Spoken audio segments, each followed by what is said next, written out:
Hi guys, it's Curvaceous Stacey here again, and today I'm going to go through some tips with you today about how to do a cover letter, a resume, and also going through the interview.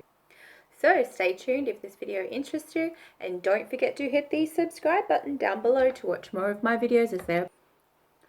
So guys, I used to work at an accounting firm on the Gold Coast, and during that time I would read a lot of resumes and cover letters as well as do the interview process. So I would like to go through what employees look for, what you need to do to get their attention to succeed and to get your foot in through the door to get that interview, and also how to handle yourself when you get that interview. So first off, we are going to start with the cover letter. So tip one is make the letter look professional, the cover letter. Address it to the employer. I'm going to put a picture up of what the cover letter should look like. So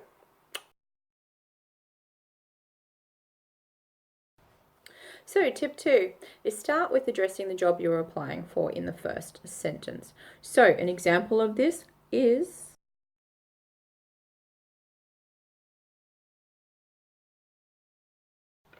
tip 3. Next, you should tell the employer why you're applying for the position. So you just need to explain basically why you want the job, why this job interests you, why did this job get your attention, and why does this job suit you? And just tell the employer why you want it so bad. So tip 4, you should tell the employer about your work experience and the skills that apply to the job, and not talk about skills that are completely irrelevant. Just leave them out. And finally, my tip 5 is with the cover letter is that you should always have the cover letter one page only, no more, strictly no more. So now let's discuss my resume tips. So tip 1. Do not use more than 2 colors on your resume unless you are applying for an art job or a fashion job. So employers don't like to see too much color. It doesn't look professional. So basically what I like to see, what I would like to see is when you have the main areas of the resume all in black. And maybe just add a little tiny header border and a footer border in color, and just one color, or a color border, or that's probably really it. A small blotch of color on there, but most of the resume done in color black. Okay guys, so my tip 2 is employers like to see your year-by-year work history after leaving school. So they don't like to see any gaps. So make sure you try to fill in those gaps as much as possible. You need to get yourself in the door. So tip 3, employers don't like to see you jumping from job to job.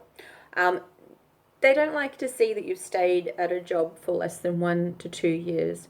And if you have listed on your resume more than 5 jobs where you have done this, try to limit the number of jobs you put on your resume, so that it doesn't look like you do jump from job to job every 2 years or every year. The employer will see you as a job jumper, basically. So that just limits your chances of getting your interview. So again, don't have those gaps though. If you're going to leave some jobs out, try to, it's hard, I know, maybe start with your qualifications instead. If they are the stronger part of you, put them on your resume up the top first, and then follow by your work experience, work history. So that gets me into tip number 4. You don't always have to start with work history first. You can start with qualifications. So tip 4 is putting your best foot forward. In saying that, that means putting the best parts of you forward on the resume. So if that is your work history, put that first. If that is your qualifications, put that first. Anything that looks the best on there, put that first. and that will grab the employer's attention. So guys, now we've got to our tip 5 of the resume tips. So your resume should not be any longer than 1 to 2 pages.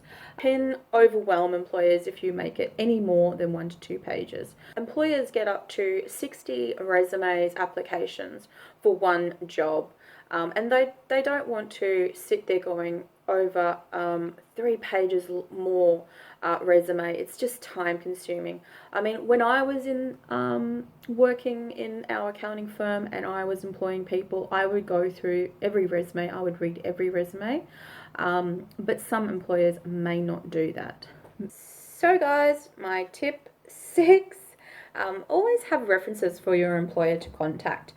If you don't have any work references, then put down 2 personal references, or someone that you know in a professional position or role, but also has known you for a long time. This does help a lot, convincing the employer that you are a good person, a reliable person, an honest person, and all the good things that employers want to hear. Okay guys, so tip 7. And this tip is pretty important. It's about attention to detail. So, you know, if you're applying for an administration or an office job, they really like attention to detail. So when I say that, that means don't have any spelling mistakes on your resume. Use proper grammar. Make everything look presentable and correct. When people would email me their resume, because they were sending out bulk emails, there must have been, to employers, they would forget to change the name on the email and address me as John or somebody. I would never bother even looking at the resume for that reason. I hit delete button for that one, and wouldn't even bother reading it. It just shows that they don't have attention to detail and that they will make errors. And I don't want my staff doing that in their role, sending out emails to the wrong person. So it's very important to have attention to detail in your resume, because it reflects badly and shows that you will make mistakes. So that covers the resume part of my tips. So next, let's talk about when you get your foot in the door. That is when you get that phone call and they want you to come in for an interview. So tip 1 is don't be late. You will not be considered at all, and it will reflect badly unless you have a very, very good reason. But still, really, don't be late. Okay, tip number 2. So dress appropriately. No short skirts, no shorts for gentlemen, no boobs hanging out, no singlets for both ladies and men, and enclosed shoes, clean shoes, hair neat and tidy, preferably up if your hair looks messy down, ladies. But yes, always look presentable. Look like you're going to a corporate interview, even if you're not. It just looks fantastic. The other thing too is maybe look at what uniforms they have if you're going for that job, and try to dress very similar to that uniform. That also helps as well, because you already look the part when you walk in the door, and they like to see that. So that is like really handy when you do that. Okay guys, so tip number 2 is always stand up and shake your potential employer's hand when they come out to greet you. Even if they don't offer their hand, get up and offer your hand. It just shows politeness. But remember, always when you do shake their hand, have a really good grip. Don't have a floppy grip, it shows weakness. Don't have a hard grip, because that shows cockiness. So just make sure you look them in the eyes also when you shake their hand and greet them. So my tip number 3, wait to be told to sit down and where to sit down when you walk in the door. Don't just sit anywhere, because you might accidentally sit in the wrong seat. You might not sit in the seat they want you to sit in. So always just wait for them to show you where to sit. Okay guys, so we're getting down to tip 4. If they offer you anything, a coffee, tea, water, take it, accept the offer, because it will help with your nerves. You'll have something to hold on to. You won't be fidgeting with your hands. Your hands will be, holding on to something, and it'll just help you feel more comfortable. Number 5, sit up straight.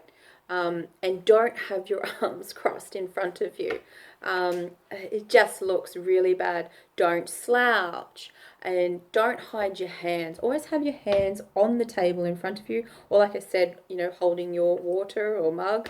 It shows honesty and that you are not hiding anything. Our potential employers will read your body language, and any negative body language that will let you down. So just make sure you sit up straight and hold yourself in a correct position, confident position, not too confident with your arms crossed, and have your hands displayed on the table. Okay, so tip 6 of my interview process. So when they ask you about yourself, don't start talking about your dog. They are not interested in your dog. Get straight to the point of your work skills and your work experience. That is what you are there for. You are there for a job. You're not there to socialize and tell them about your dog. I find some people would say start talking about their self, where they come from, where they live, blah blah blah. Don't even get into any of that. Just say straight away, well, I have worked in, and start there. I have worked. So guys, tip 7, speak clearly, slowly, and always look the employer or the interview people in the eyes. If you have 2, make sure you look at both of them and address both of them. Don't just address one, because usually they will have a few people in there sometimes, and you don't know who is boss. Sometimes they will trick you and they'll put someone else in that they want you to think is boss, but they just want to see how you treat and react to the others as well. Some people do that. Especially in the corporate environment, they have lots of techniques that they will use. So address everybody, be polite to everyone, look at everyone in that interview room, and yes, speak clearly, slowly, and always look them in the eye. Okay, so tip number 9. We're getting a few tips on this one. So when the interview is over, stand up and shake the interviewer's hands, or the employer, and thank them for their time, and that you look forward to hearing from them soon. It just shows politeness when you offer your hand and thank them for their time. And number 10. So the final tip that I have for the interview process is, after the interview, send them a follow-up email to your potential employer, or the contact person that originally sent you the email for the interview job, or look for an email somewhere. If you didn't have an email, just go to their website and find an email, and just send them an email and thank them again for the interview, and thank them for the opportunity, and that you look forward to their response, and hearing from them soon. This really shows that you care about the job. It shows that you want the job. Plus, it also shows that you have manners. So that is all from me today, guys. I hope you really enjoyed this video. And I hope it helps you get in your dream job. Good luck. If you liked my video, please like and subscribe down below, and I will be back with more vlogs soon. Signing out, Curvaceous Stacey.